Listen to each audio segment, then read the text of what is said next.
Hello, and welcome to Day by Day True Crime Stories, the podcast where we explore a different crime or justice milestone from this day in history. I'm your host, Kona Gallagher, and today is April 12th. On this day in 2015, a 25-year-old man named Freddie Carlos Gray Jr.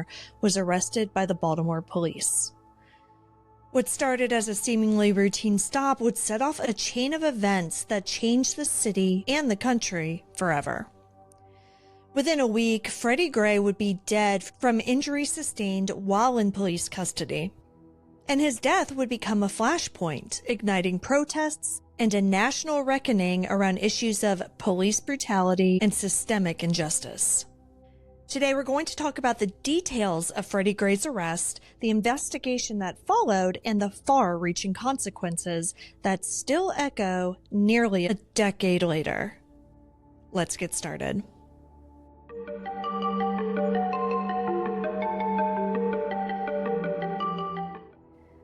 Sunday, April 12th, 2015 was a clear spring day in Baltimore, Maryland.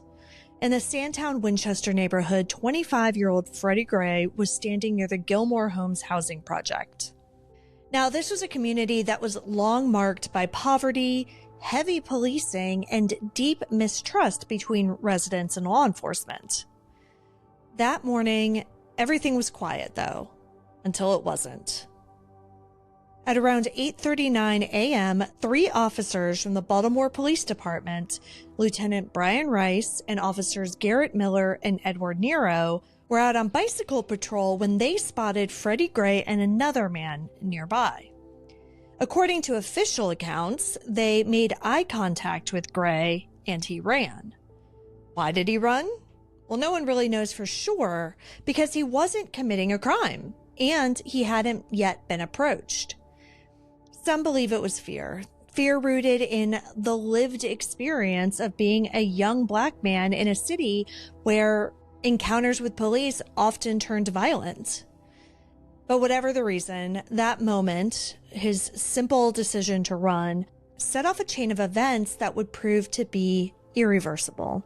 The officers chased Gray on foot, catching up to him in less than 2 minutes near the corner of Mount and Presbury Streets. Witnesses and cell phone videos later show that he was subdued quickly, and he didn't appear to be resisting. But what those same videos revealed was far more disturbing. In one clip, Freddie is on the ground screaming in pain. He seems unable to move his legs, and pay attention to that because that becomes important later. Before he's ever in the van, he is seemingly unable to move his legs.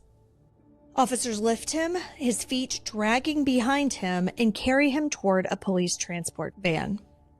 At one point, he appears to lose consciousness, but no medical help is provided.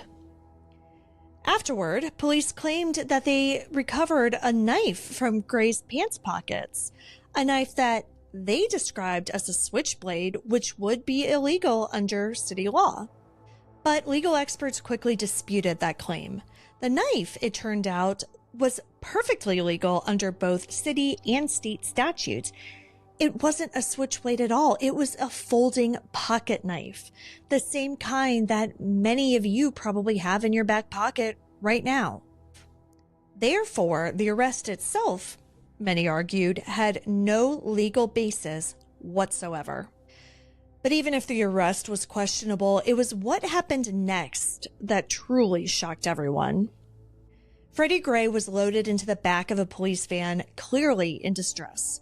Witnesses later testified that he repeatedly asked for medical help. He told officers he couldn't breathe. He asked for his inhaler, but his pleas went unanswered. The ride from the site of Freddie Gray's arrest to the Western District Police Station should have taken just 5 minutes. It was a short trip. It was just a few blocks through West Baltimore. But instead, it stretched into a nearly 45-minute journey marked by 6 separate stops. Each of those stops and what did or didn't happen at them would later become the center of legal scrutiny and debate. According to the timeline released by the Baltimore Police Department, the first stop happened just a few minutes after Gray was placed in the back of the van. Officers later claimed they removed him briefly to apply leg restraints because he was, quote, irate. Then they put him back inside. But again, they didn't secure him with a seatbelt. And this was a direct violation of department policy. In 2014, just 1 year earlier, the Baltimore Police Department had updated its prisoner transport rules, requiring that all detainees be seatbelted during transport. And this change wasn't cosmetic. It came after previous incidents where people were injured in police vans, cases that often involved what's been called as rough rides. The idea behind a rough ride is simple and terrifying.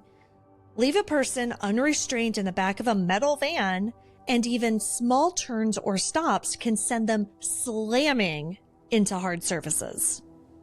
Now, Freddie Gray, already shackled at both the wrists and the ankles, and already possibly gravely injured, was at the mercy of every bump, jolt, and swerve for 45 minutes. The van kept moving through West Baltimore. It made 4 more stops. At one of them, the driver reportedly got out to check on Gray. At another, officers briefly left him unattended while responding to a different call. And at yet another stop, they picked up a second prisoner, later identified as Donta Allen. Allen was placed in a separate compartment and had no direct contact with Freddie Gray. Initially, he told officers that he heard Gray thrashing around, suggesting that Gray may have been intentionally injuring himself. But later, Allen publicly pushed back against that narrative, saying that his words were taken out of context, and that he had no idea what actually happened on the other side of that van. By the time the transport arrived at the Western District Station, it was 9:24 a.m., about 45 minutes after Gray had first been arrested. And he was unresponsive.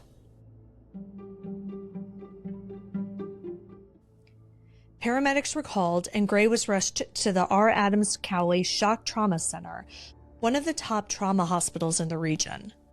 But what doctors found was devastating. Gray had suffered a catastrophic spinal cord injury. His spine was 80% severed at the C3 and C4 vertebrae, the part of the spine that controls breathing, movement, and motor function.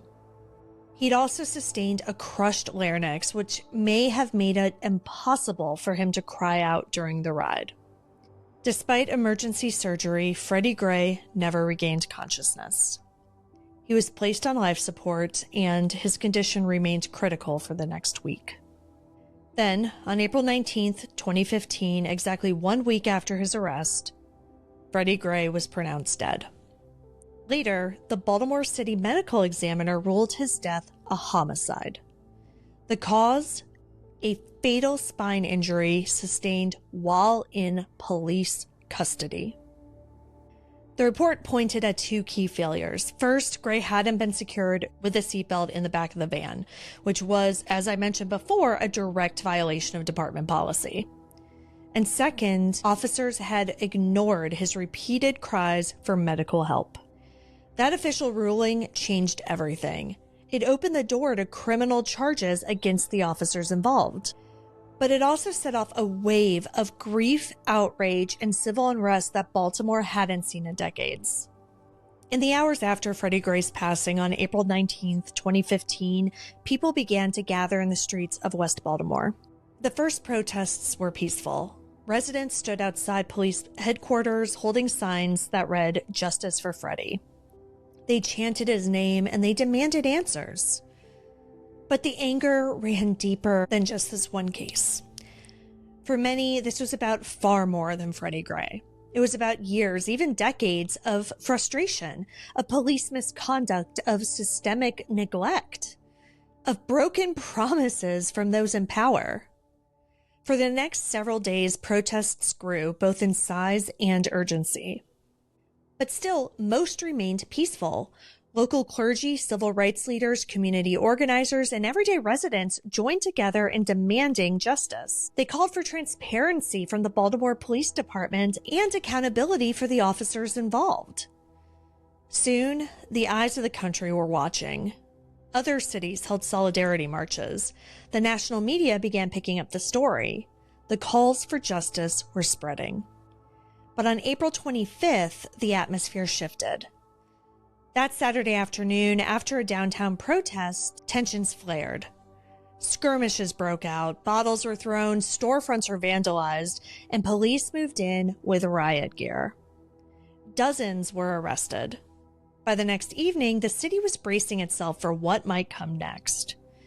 And it came, 2 days later on the day of Freddie Gray's funeral. April 27th began with thousands attending the service, including civil rights leaders like Jesse Jackson and representatives from the Obama administration. But outside the church, things were unraveling. That afternoon, students began gathering near Mondawmin Mall, a major transit hub. Police, anticipating trouble, had shut down the bus and subway service in that area, effectively stranding these teens who were just trying to get home from school. The situation escalated quickly. Baltimore descended into chaos. Looting broke out in local stores, vehicles were set ablaze, and a CVS pharmacy was burned to the ground. And just as a side note, I cannot stand hearing about this CVS pharmacy, because there were so many news reports at the time that I swear had more sadness for the loss of a CVS pharmacy than it did for the loss of Freddie Gray. In any case, protesters clashed with police across multiple neighborhoods. Dozens were injured and hundreds were arrested. By nightfall, Governor Larry Hogan had declared a state of emergency. The National Guard was deployed. Mayor Stephanie Rawlings Blake imposed a citywide curfew from 10 p.m. to 5 a.m., a curfew that would stay in place for nearly a week. Community leaders called for peace, but they also insisted on being heard. Civil rights advocates reminded the public that this was about more than one man's death. It was about what had led to it. It was about what had been allowed to continue unchecked for generations. President Barack Obama addressed the situation directly. He called the violence inexcusable, but also acknowledged the anger behind it, saying, quote, "This has been a slow-rolling crisis. This is not new. We as a country have to do some soul-searching," end quote. By the end of the week, the streets had calmed, but the urgency hadn't faded. Baltimore wanted answers, and the pressure was building.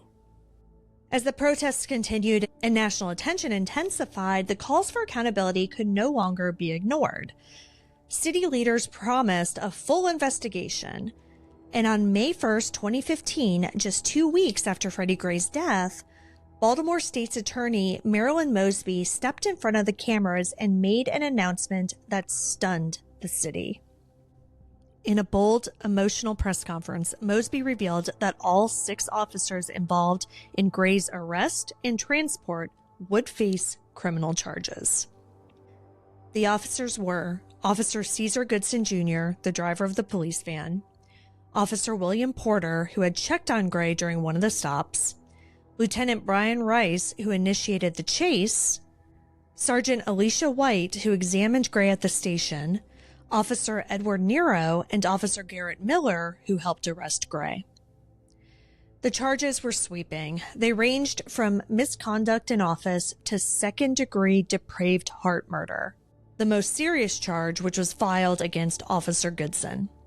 Prosecutors argued that he had driven the van recklessly and failed to secure Gray with a seatbelt despite multiple opportunities to do so and despite clear signs that Gray was in medical distress. Outside City Hall, crowds erupted into cheers. For many, this felt like a rare moment of action, a stark contrast to the usual silence or deflection that often followed deaths in police custody. Mosby addressed them directly. Quote, "To the people of Baltimore and the demonstrators across America, I heard your call for no justice, no peace. Your peace is sincerely needed as I work to deliver justice on behalf of this young man." Mosby also made it clear that in the eyes of prosecutors, Freddie Gray should never have been arrested to begin with. She stated that the knife recovered from Gray's pocket was not a switchblade and therefore legal under Maryland law. That meant that the arrest itself officially had no legal basis. This announcement was historic, and even going back now gives me chills. I happened to have been home sick from work that day. I still worked in an office at the time, and I remember lying in bed watching this press conference and crying. And I still get emotional about it because I remember feeling hopeful that something was going to change, that something good was going to come out of this, that these officers who, instead of serving and protecting, killed this innocent young man were going to face justice. And that's why what happened next was even more devastating. Because the legal battle that followed was long, complicated, and for many, deeply disappointing. Each officer pleaded not guilty, and the cases moved forward one by one. The first trial for Officer William Porter ended in a mistrial after the jury couldn't reach a unanimous verdict. Next came Officer Edward Nero and Officer Caesar Goodson. Both were tried by a judge, and both were acquitted. Goodson, the van driver and the only officer charged with murder, was cleared on all counts, delivering a serious blow to the prosecution. It quickly became clear just how hard convictions would be to secure. On July 27, 2016, more than a year after Gray's death, Marilyn Mosby announced that she was dropping all remaining charges against the final three officers. In a follow-up statement, she defended her decision to prosecute, but condemned what she described as a lack of cooperation and even obstruction by members of the Baltimore Police Department. She said, quote, "We do not believe that Freddie Gray killed himself. We stand by the medical examiner's determination that Freddie Gray's death was a homicide." End quote. But in the end, no one was held criminally responsible for Freddie Gray's death. And for many in Baltimore and across the country, that became the bitter, defining symbol of what his death had come to represent. A system that remains deeply broken. While the criminal prosecutions ended without a single conviction, the city of Baltimore did take action, at least on the civil side. On September 8, 2015, just 5 months after Freddie Gray's death, the Baltimore Board of Estimates approved a $6.4 million settlement with Gray's family. It was one of the largest payouts in the city's history for a police misconduct case, and notably, it was approved before any one of the officers had gone to trial. City officials said that the settlement was meant to avoid a long, painful legal battle and spare Freddie Gray's family the trauma of drawn-out litigation. In a public statement, then Mayor Stephanie Rawlings Blake emphasized that the settlement was not an admission of guilt, either by the police department or the city itself. She said, quote, "This settlement is being proposed solely because it spares the city and the family from the expense and uncertainty of litigation." End quote. But to many, the speed and the size of the settlement said more than that statement ever could. But still, there was a bigger question, right? Would anything actually change? On the criminal side, obviously not. But in the wake of the protests, the U.S. Department of Justice launched a civil rights investigation into the Baltimore Police Department. The findings, released in August 2016, were damning. The DOJ's 163-page report concluded that Baltimore police had engaged in a pattern of unconstitutional practices, including excessive use of force, unlawful stops and arrests, and discriminatory policing that disproportionately targeted Black residents. The report detailed how officers routinely stopped people without cause, escalated encounters unnecessarily, and failed to hold each other accountable. It described a department where the most vulnerable communities were treated with hostility rather than protection. In the DOJ's words, quote, "These violations have deeply eroded the community's trust in the police," end quote. As a result, the city entered into a consent decree, a legally binding agreement requiring the Baltimore Police Department to implement wide-ranging reforms. Among them, better training on use of force and de-escalation, stronger oversight and internal accountability, improved data collection and transparency, and new protocols for engaging with youth, people with disabilities, and communities of color. The consent decree was intended to serve as a roadmap for real, lasting change. But change hasn't come easily. A federal judge continues to oversee the implementation of these reforms, and as of 2025, on the 10-year anniversary of Freddie Gray's arrest, many key improvements remain unfinished. The road to rebuilding trust has been long and at times discouragingly slow. Freddie Gray died on April 19, 2015. But the echoes of that day have carried forward for years, shaping Baltimore and influencing the country far beyond it. The uprising in Baltimore marked a turning point. It was one of the first large-scale urban protests of the 21st century that was tied directly to police brutality. And it changed how America talked about state violence. Freddie Gray's name became part of a growing national chorus, Black Lives Matter, a movement that would only grow louder in the years that followed. His legacy is etched into murals and marches, into policy debates, political platforms, and community reform efforts. His story has been examined in documentaries, classrooms, and cultural essays. And of course, podcasts. But most importantly, his death helped push forward conversations that once lived only in activist circles. Conversations about reimagining public safety, defunding or restructuring law enforcement, and redirecting resources toward housing, healthcare, education, and mental health. Still, for many in Baltimore, real justice feels incomplete. The consent decree remains a work in progress, and the police department continues to struggle with trust, transparency, accountability, staffing. And in neighborhoods like Sandtown, Winchester, the conditions that shaped Freddie Gray's life, poverty, over-policing, disinvestment, are still part of daily reality. But even in the face of that, the work continues. And for every person organizing, marching, or demanding change in his memory, Freddie Gray is not just the victim of a broken system. He's a reason to keep fighting for something better. Thank you for joining me on today's episode of Day by Day True Crime Stories. If you found Freddie's story as compelling and important as I do, please subscribe, rate, and review this podcast. It'll help us grow. And be sure to join me again tomorrow as we explore another significant event in true crime history. Until then, stay safe and remember that behind every headline is a life worth remembering. Day by Day True Crime Stories is a Little Monster production. Hey, you can do it!